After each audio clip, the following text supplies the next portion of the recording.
Zoom TV. Mesdames et messieurs, chers téléspectateurs de Zoom TV, bienvenue. Dans cette vidéo, nous allons voyager vers le sud du Sénégal à la découverte de réseaux criminels de pillage de forêt entre le Sénégal et la Gambie. Le commerce illicite du bois de veine entre les mains d'une mafia bien établie sur le long de la frontière, la grande enquête réalisée par la télévision suisse romande a révélé l'ampleur des dégâts causés par ce trafic criminel aux conséquences désastreuses sur l'environnement.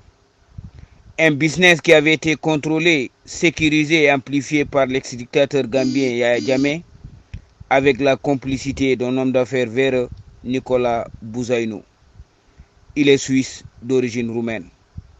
L'affaire refait surface en Suisse dans le milieu judiciaire grâce à l'intransigeance des ONG qui luttent contre la délinquance financière et de crimes environnementaux.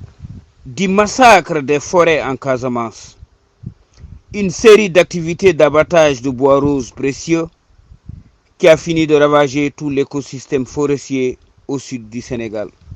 La Gambie était devenue ces dernières années une plaque tournante de trafic du précieux bois de veine vers le continent asiatique et plus précisément vers la Chine.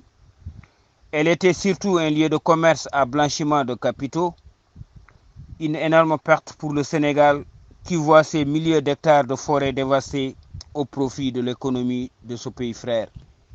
C'est en décidant d'y voir beaucoup plus clair que l'équipe de la télévision suisse romande s'est rendue sur les lieux pour mener des investigations sur ce pillage énorme de ces seules forêts existantes au Sénégal et impliquant lourdement un acteur de citoyenneté suisse.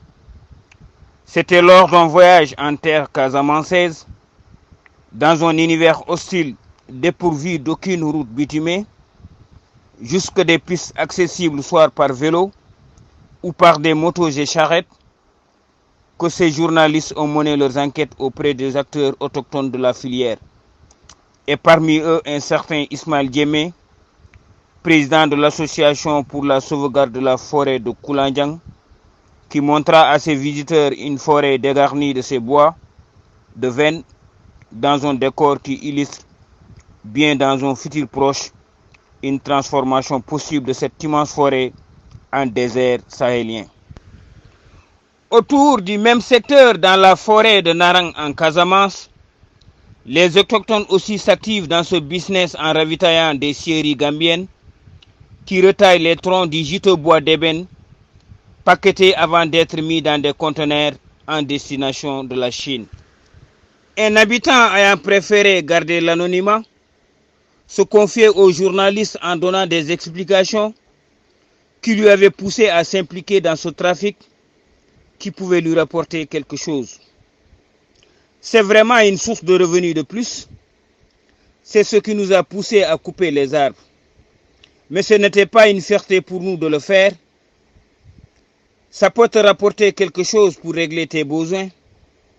Mais vous ne voyez jamais un coupeur posséder une belle maison ou une belle voiture. On peut simplement vendre un tronc entre 25 000 et 30 000 francs CFA. 25 000 francs CFA, si on calcule, on peut s'acheter un sac de riz de 50 kg entre 17 et 18 000 francs CFA. Tant est-il d'expliquer. Sur le même registre, d'autres témoins sur le lieu révèlent que la forêt était tellement dense qu'il était presque difficile d'y accéder. Et maintenant, tel n'est plus le cas, alors que même les pluies deviennent de plus en plus rares. Dans son récit, le reporter de cette chaîne de télévision suisse constate que la situation au sud du Sénégal est devenue alarmante. Il souligne que c'est un véritable massacre environnemental, et cela depuis plus de 15 ans.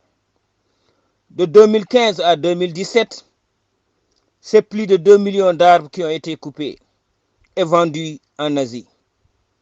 Un commerce triangulaire qui a fait profiter à la Chine, dont l'achat du précieux bois de veine enrichit ces entreprises qui s'activent dans ce secteur. Avec ses qualités de couleur rouge naturelle, elle était transformée dans les usines chinoises un meuble de premier choix puis réexporté dans le monde. Pour mesurer l'ampleur des dégâts, le journaliste suisse a encore recueilli plusieurs témoignages de trafiquants hors la loi et un autre bonhomme interrogé d'ajouter qu'il s'est lui-même bien servi. Oui, j'ai participé activement au trafic. Je coupais du bois ici en Casamance et je le vendais en Gambie. À moi seul dans mon décompte, j'ai coupé 150 arbres, avait-il précisé lors de cet entretien. Et dans ce même reportage, la RTS, la télévision suisse romande avait interrogé le célèbre écologiste Ali Haïdar, ancien ministre de l'Environnement du Sénégal. Au micro de ces derniers, il a vigoureusement dénoncé le massacre de trop et inutile de nos forêts. Ce pays sahélien agressé par le désert de toutes parts subit une coupe assassine de bois. Selon lui, pour 10 000 francs CFA seulement, tu coupes un tronc et tu installes un désert chez moi, s'interrogeait-il auprès du média. Et justement, pour mesurer l'impact de ce commerce illicite sur la sécurité et la stabilité du Sénégal, l'équipe de la télévision suisse a aussi enquêté sur le rôle du MFDC dans ce créneau. Et une source très proche de cette rébellion qui a aussi préféré garder l'anonymat avait bien voulu en témoigner. Elle soutient que celle-ci a aussi bien profité de ce vaste trafic du précieux bois rose pour alimenter ses caisses et gérer l'intendance de ses soldats rebelles. Elle percevait presque au moins 3 000 $ sur chaque chargement transitant entre le Sénégal et la Gambie. Une activité bien pilotée par Yaya Jammeh et qui conforte la thèse de la liaison étroite entre celui-ci et le MFDC. Certains l'accusaient d'être le tuteur et le protecteur du mouvement armé. Et justement, pour parler du rôle de l'homme fort de Kanilaï dans cette vaste entreprise de pillage de forêt casamançaise, l'enquête suisse avait mis à nu ces supposées tractations entre l'homme d'affaires avec l'homme d'affaires roumain naturalisé suisse, Nicolas Bouzaïnou. C'était en 1912 que l'homme d'affaires suisse se renda en Gambie avec l'idée en tête de monter un business. En rencontrant l'ex-président gambien, les choses s'accélèrent très vite. Ils conviennent de créer ensemble une société dénommée la Gambian Westwood Limited, dont les principaux actionnaires sont la BP Investment Group du milliardaire suisse, basé à Fribourg, et Kanilaï Farms Family Group du dictateur gambien, avec comme manager le neveu de Bouzaïnou. Selon le reporter de la chaîne, le fils de Yaya Jammeh facilita l'agrément de la nouvelle société pour l'exportation du bois de vin tiré des forêts sénégalaises et exporté via la Gambie. Elle établit son siège dans un luxueux hôtel à Banjul et finit par détenir le monopole de l'exportation du produit en 2014. Son entrée en action a permis d'exporter en moyenne 444 conteneurs par mois. Après l'arrivée de Barrow au pouvoir, elle finira par disparaître en 2017. Pour défendre l'image de marque de la Suisse et les bonnes causes pour la sauvegarde de l'environnement mondial, une ONG suisse a pris le dossier en main et elle a initié une action en justice contre les intérêts de l'homme d'affaires roumano-suisse. Il s'agit de Trial International qui est en train de répertorier tous les biens à ce dernier. Selon son représentant Benoît Mestre, de tels actes doivent être combattus par tout gouvernement responsable. On a voulu que la Suisse montre l'exemple et qu'elle soit un leader dans la protection de l'environnement et dans la poursuite des crimes environnementaux. C'est un devoir moral de l'État fédéral de traquer ce type de délinquants, déclarait-il au micro de la télévision suisse. Trial International a donc déposé une plainte pénale auprès des autorités confédérales. Une occasion pour le gouvernement sénégalais de saisir la balle au rebond pour réparation de pertes subies dans son patrimoine forestier.